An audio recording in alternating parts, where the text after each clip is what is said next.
Arsenal bounce back and their mentality has just been tested to the limit after a horrendous 7 days in the Arsenal camp. But they've managed to get a win. They've bounced back in fantastic fashion, unfortunately for us. Make sure you go down, drop a like on this video if you're enjoying the content. Let's get the channel to 4K subs. Make sure you go down and hit that subscribe button. Wolves 0, Arsenal 2. And let's be honest, Arsenal in the last 7 days, it hasn't gone to plan for them. They were beaten in the Champions League. They were also beaten in the Premier League.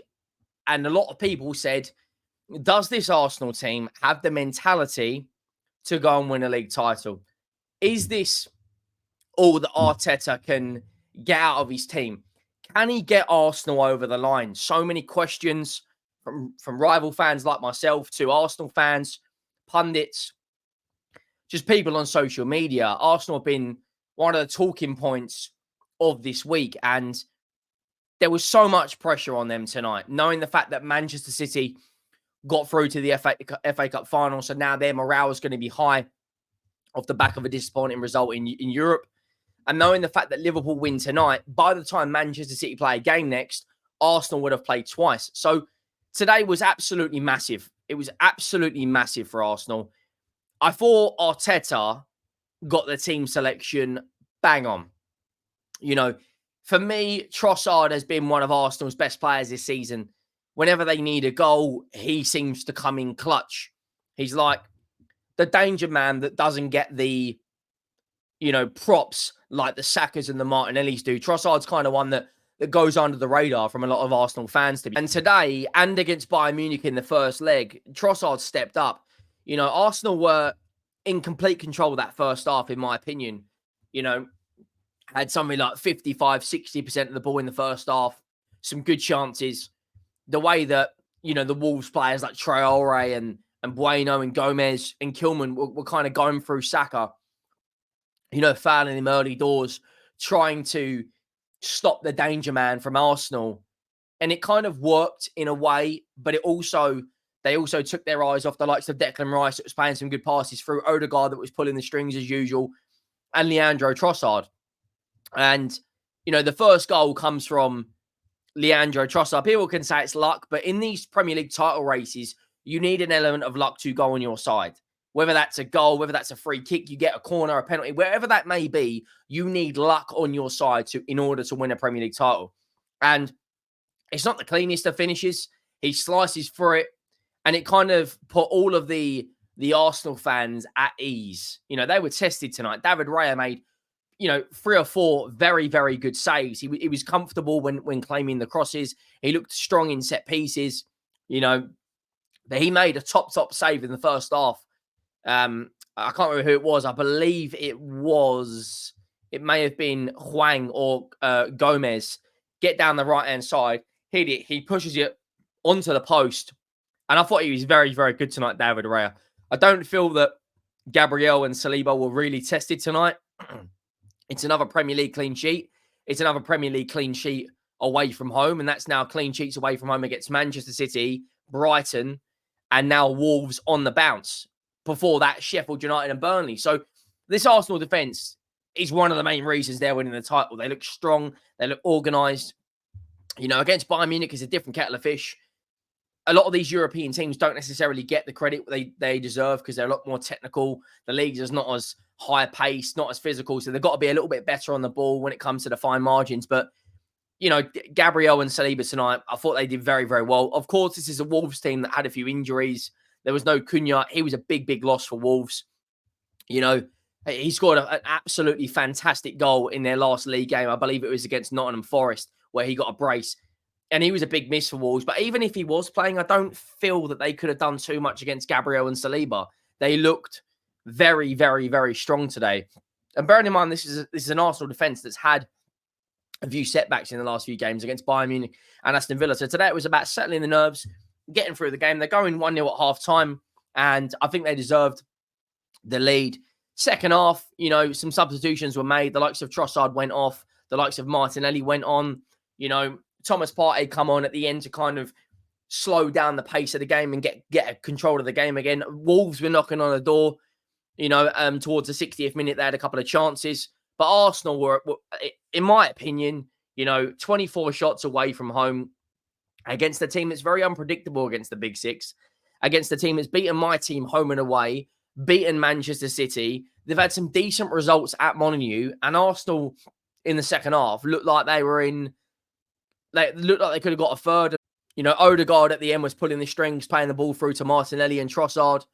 Martinelli, and before that, Trossard and Saka. I don't think it was Saka's best game, but him and Ben White, they did well. They got behind Arsenal's defence a couple of times. It just looked like the final ball was either being forced or it was a little bit not on the money. Martin Odegaard makes it 2-0 in the 95th minute. Shot at Sarr, manages to get the ball back, and it's a delightful finish. It makes it 2-0 to Arsenal. They probably could have had a third goal after that. Martinelli was through on goal. It didn't get the finish quite right. And there was a few times Arsenal tonight could have scored, but they lacked, that killer edge. But the best teams don't have to play at their best in order to get results. And you look at Arsenal's result today, it's a statement to say that they have improved mentally. They've gone again. They're now top of the league with Manchester City and Liverpool to play. They've gone against a tough, unpredictable Wolves side, got the 3 points, and it's now about getting past Chelsea from an Arsenal perspective. If they beat Chelsea and they go, they'll be on 77 points. They'll be 4 points clear of Manchester City while playing 2 more games. I've always been a believer of it's better to have points on the board rather than games in hand in that position because, points are ultimately what wins a Premier League. You look at their upcoming games, the fact that Manchester City have still got to play FA Cup. They've got 2 games up next, which are very... I want to put a question mark above because Chelsea today created some fantastic opportunities. Jackson let Chelsea down today, in my opinion. Cole Palmer could have had 3 assists on his own. Jackson with 3 big opportunities. But the way Arsenal play kind of suits into Chelsea's hands because they can get them on the counter-attack. But I do think Arsenal will beat Chelsea midweek. Now it's about getting momentum again. They've still got Chelsea, Spurs, and Man United. Those are the big three games for me. I think they beat Bournemouth at home, and I think they beat Everton at home. But it's all about now getting past Chelsea, going again, and just doing your job and making sure that you give yourself the best possible opportunity to go and win this league title. You look at Manchester City and Liverpool; they're not as defensively strong as Arsenal. They don't look like... I know they've had a wobble against Aston Villa, and I know they had a wobble in the Champions League, but they've still got by far the best defensive record in the league. I know Kivior today had a couple of wobbles here or there, but once they sort that left-back position out permanently, because let's be honest, Kivior is not really a left-back. He is a centre-back, and I know Guardiola likes to play 4 centre-backs at times, and so does Arteta, but I think when they get that left-back sorted, when Timber comes back in, they will have one of the best defences in Europe. And it's about building from there now for Arsenal. They've got 5 finals left. And if they win all 5, then they potentially could be Premier League champions. I thought Arteta's game management was very good. And that's something I've criticised him in the past because we have seen games where he hasn't been as strong in terms of making the substitutions at the right time. When he brought on Partey for Jesus around, the 80th minute, maybe a little bit before, I thought that was the correct substitution to do because Partey comes on, and there's been a lot of Arsenal fans that have been hyped up with Partey returning back to the squad because we know how he's been a good player in recent years. Maybe have lost the legs a little bit, but he's still got quality on the ball. When he comes on, that's all about, he maybe could have made that change maybe 5, 10, 15 minutes earlier, but it's about giving Arsenal the control. And sometimes Arteta hasn't done that. He'd rather go for the second goal, which he did get, fair enough, but it's about also keeping him out the other end. And we saw Declan Rice in a bit of a deeper role today. I thought he was brilliant. I thought he was man of the match. I know Sky Sports gave him a man of the match. He got yellow carded quite early when Kai Havertz was fouled. And I did think a lot of the times the referees kind of went against Arsenal. Look, and I'm saying this from a neutral perspective. I can't stand Arsenal. I hate them so much. But it did look like from a neutral perspective today that whatever Arsenal did, the referee just wasn't keen on. Havertz got fouled, and then immediately Declan Rice lost his head a little bit, brings down a player, gets yellow carded. But he showed the mental strength to not go and get sent off. A lot of players have been in that situation where, it's a very, very tough game. You're in a title race. the game is not exactly going how you want it to. You're winning, but you're not 2-3 goals up where you can kind of sit and relax a little bit. The pressure's still on, and he got yellow carded, but he did well to maintain his, calmness. Did some really good recovery, some good passes in the final third, and kind of manages that midfield.